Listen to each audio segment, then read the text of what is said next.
All of Web3 runs on cryptography. That means if you want to use any application that is built on this protocol, you need to use something called a wallet. This wallet actually contains a public key and a private key. And when any operation is being performed on your behalf, the private key is used to sign a message, and the application can use your public key to decrypt that message and validate that it was actually you who performed that action. Did I lose you already? Did your eyes just glaze over? Did you want to switch away from this video? You did, didn't you? Well, that's precisely the point of this video. Web3 is an amazing technology, but it is so complex that it definitely cannot cater to the mainstream user. But fixing the wallet is key because any operation that you perform on Web3 requires the wallet. A lot of people have attempted it, but the evidence shows that any mainstream Web2 user is unable to use Web3 on their own. In this video, we are going to dive in and figure out where exactly the problem actually lies, and I'm going to propose my solution as well. Hi, I'm Sharan. I'm a product designer for more than 15 years now. I love solving these kind of complex problems, and today's problem is no less. This is one of the hardest problems that I have come across. Finding exactly where the problem actually lay was the hardest task in this. If you're a product designer or just somebody who is actually building a product, you might want to watch this video and you'll find this valuable because I'm going to point out all the various problems that we typically run into while designing a product. And I think that'll be incredibly useful for you to sidestep these kind of problems. So that's it. All right, enough said. Let's go do this.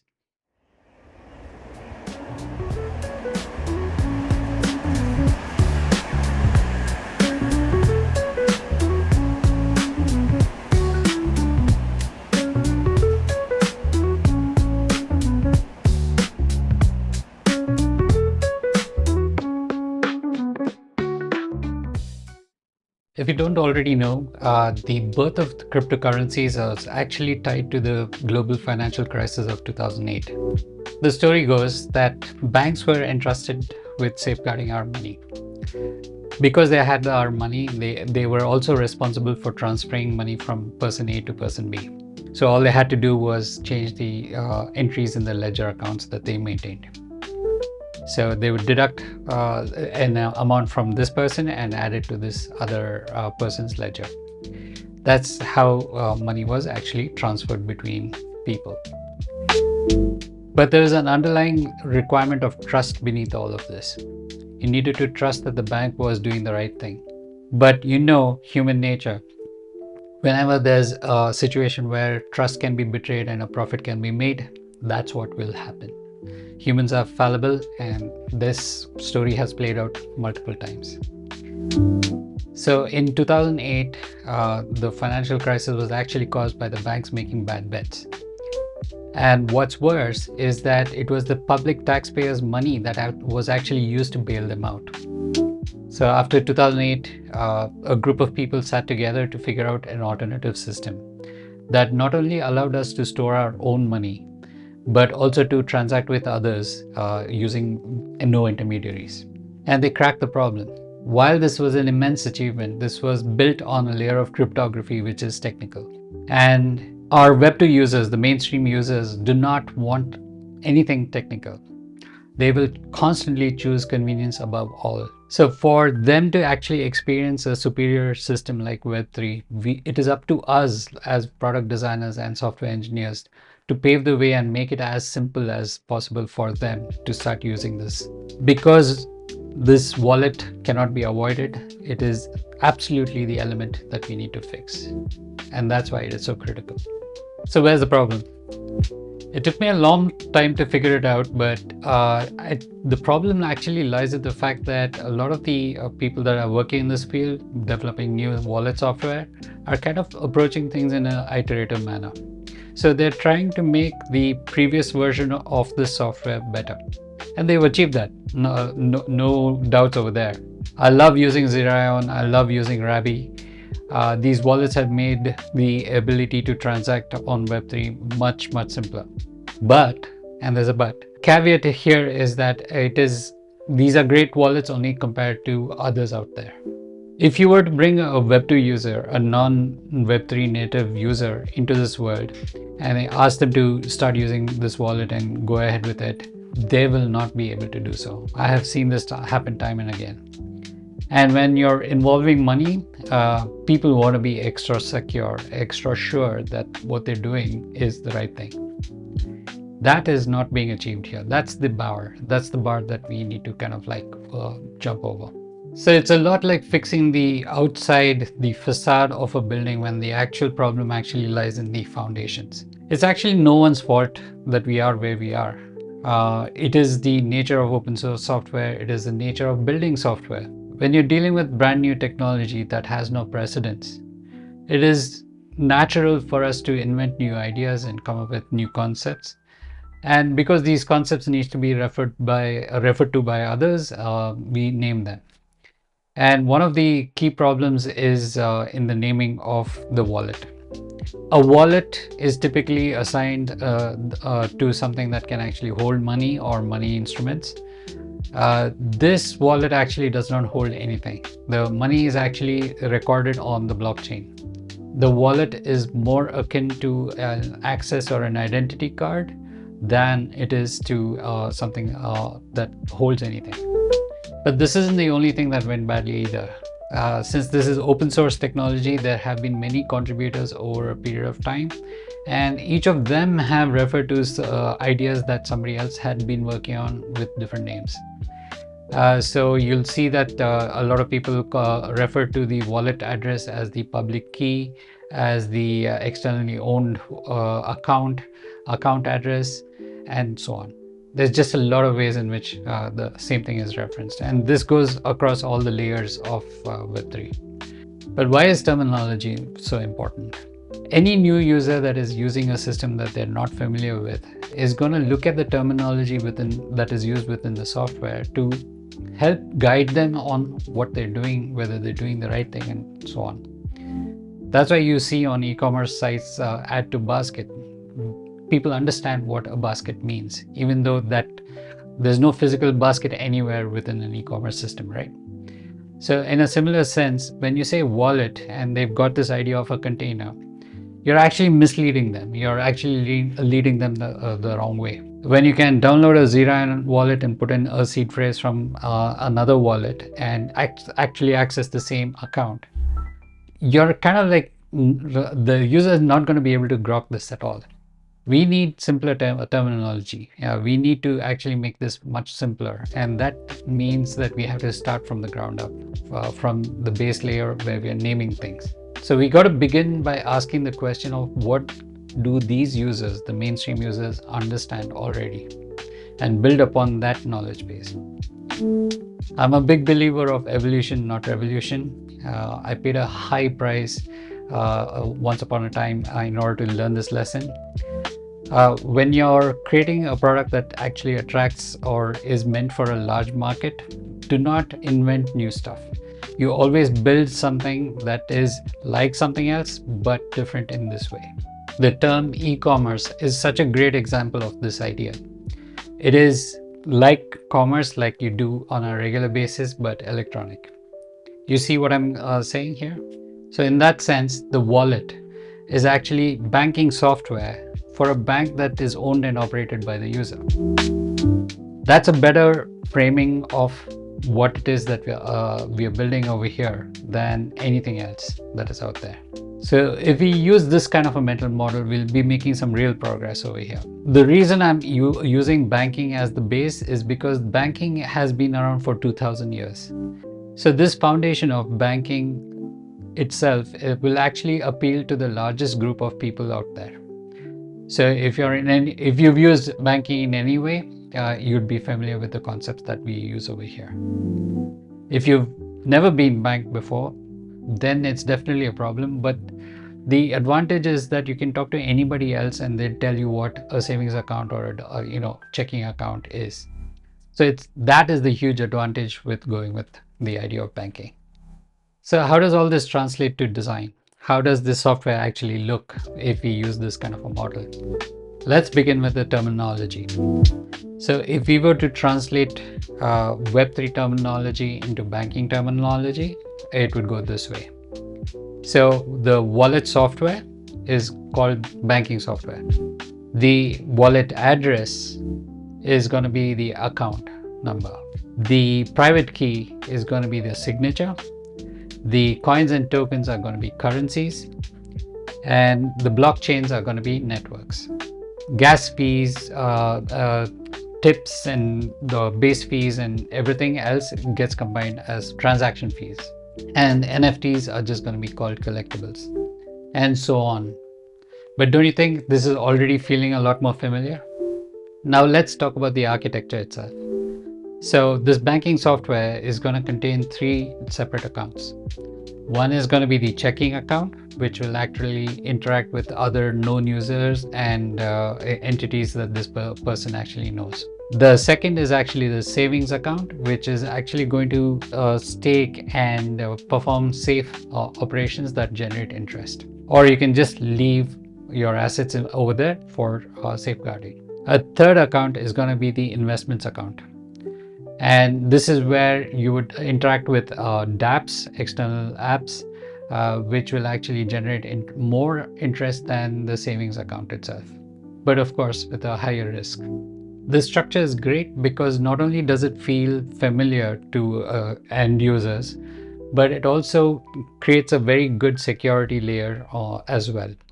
The checking account will only interact with the savings account and the investment account, and the savings account does not interact with anything else. So that kind of division of responsibility actually safeguards, brings a level of security into the system as well. Now let's take a look at the prototypes and actually go through how it actually would pan out. All right, so I have my Figma prototype open over here, and as you can see, the layout of the app feels very familiar to just like a banking app, right? So in the main, let me skip over the home screen and come back to it. But just over here, if you take a look, you'll have the checking account, you'll have the savings account, and the investment module. And I'll speak about the goals as well, that it's an application that utilizes these checking accounts and so on. So let's examine what the checking account feels like. So over here, this, as I mentioned earlier, is going to be a separate account which interfaces with other entities and other known users known to this, the user of this particular banking application. So the kinds of functions you can perform within this is mainly the receiving of currencies and sending of currencies. So the other functions it can perform is depositing and withdrawing. Now deposits can also be performed by using one of the other gateway on-ramp providers, which is like your MoonPay, Wire, and Transact, and so on. Or you can also click receive money and get a QR code and deposit money that way. Deposit currencies from other crypto wallets that way. So this is basically an interface where you're going from fiat to crypto and crypto to fiat. So this is to accommodate the transition. So eventually this may just be requiring pure crypto deposits. Withdrawal is also the same thing. It's going to be something that where you withdraw from crypto to fiat. So it's the off-ramp aspect of it. So the money comes in to the checking account, and you can move that money from here to the savings account or to the investments. So just to kind of like reiterate, it is not expected that the user is going to maintain a lot of balance in this particular thing. It's only the immediately required amounts that are going to be maintained over here. So the majority of the amounts are going to be transferred over to the savings account, and you can click deposit and withdraw. And the depositing and withdrawing occurs only from here to the checking account and nothing else. There's no other way to transfer these amounts from here to anything else, and that is to maintain the operation security of this application. So because it is self-custodial banking, it is something that the security has to be kind of like provided to the user. Out of the box, it needs to work. Below that, they'll see a list of all the assets that are generating interest and all the assets that are not generating interest either. So if they wanted to take some of these non-interest generating assets and start generating more interest from it, they'll be able to explore the opportunities for employing that over here. So let's say I would like to invest in Lido Finance. So I can understand what the performance has been over time, and using one of these two buttons like staking or unstaking, but staking first, I can put the Ethereum currency into the staking protocol and start earning a certain amount of fees. Some of these applications may actually require the specific tokens on specific chains. And only to facilitate that, we have the swap and bridge functions as well over here. Otherwise, it's pretty straightforward, and this person will be able to deposit and stake their amounts and generate an interest. And finally, the investment account is very similar to how the savings account works. By clicking deposit and withdraw, they are able to deposit the monies which are in the one of the other accounts into this account for investing in the markets. Again, this is in an entirely different account. So this is the one that's exposed to other external dApps and so on. So if there's any security breach, it will be limited to whatever happens within this particular account. So that's what is also happening here. Very similar to the old one, to the savings account. You may click this and get the performance of the WBTC opportunity and buy that currency and store it.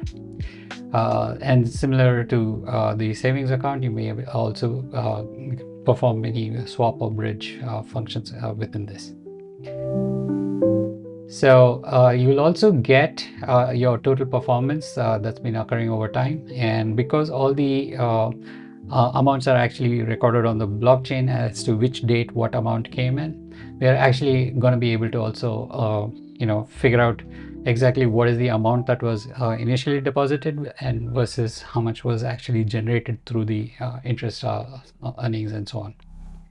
These features are existing in fiat, but not very prevalent in the crypto world. So this is something that we're actually bringing from the fiat world into crypto. I'm sorry, I forgot to cover collectibles, but they will be able to actually purchase collectibles and trade them just like any other asset within the banking application. And finally, the goals is just an example of the kinds of applications that can be built on top of this architecture. So I can actually create a goal, and I can specify the amount that I want and the purpose of this goal. And what I could be provided are opportunities to achieve that goal by using one of these particular methods. So here I've been, just as an example, I'm provided an option to invest in ETH, which is a safer asset, and I'll be investing a higher amount per month to achieve that goal. Whereas I can also buy uni tokens in the market, and I could possibly achieve this goal with a higher risk, but a lower per month input. So this way I can actually make use of the opportunities which are there in the investments or the savings methods in creating of goals. And so where that will actually show up is over here, that I'm actually saving towards that particular goal, and this particular amount is a saving to achieve that particular goal. And if I've got any upcoming payments, I can actually be reminded about it, and I can click pay now to make that purchase from and bring that amount from one of the savings or the checking accounts in order to purchase that particular asset. So this is a very quick look at what the personal banking software can actually feel like. All right, now let's talk about the limitations of this approach, just so we are completely clear as to the kinds of problems this solves and the kinds of problems it will not solve. There's one major problem that this approach does not solve, and that is that the pro users, so-called pro users, the people that are conversant with Web3 protocols, are not really being served here. It is mainly aimed at the mainstream, and there isn't an approach here which solves for the mainstream while keeping the pro users also brings them along as well. The prototype is just an example, and by no means is it complete in any way and production ready. A lot more work would be necessary. However, if you would still like to access the prototype, it is available in the link below in the description. My next video is going to be about the business of design, specifically in writing proposals. This is a key element to get right over there, because if you're a freelancer or even somebody who's running your own design agency, creating proposals consumes a lot of time, and also you want to be sure that you actually win the projects when you're sending out these proposals. So how do you create a winning proposal? I've spent a lot of time bidding on projects and actually executing more than 95 projects in my career. So I've learned a thing or two, and I want to share that in the next video. So stay tuned, and I hope that will be another useful video for you. Take care. Ciao.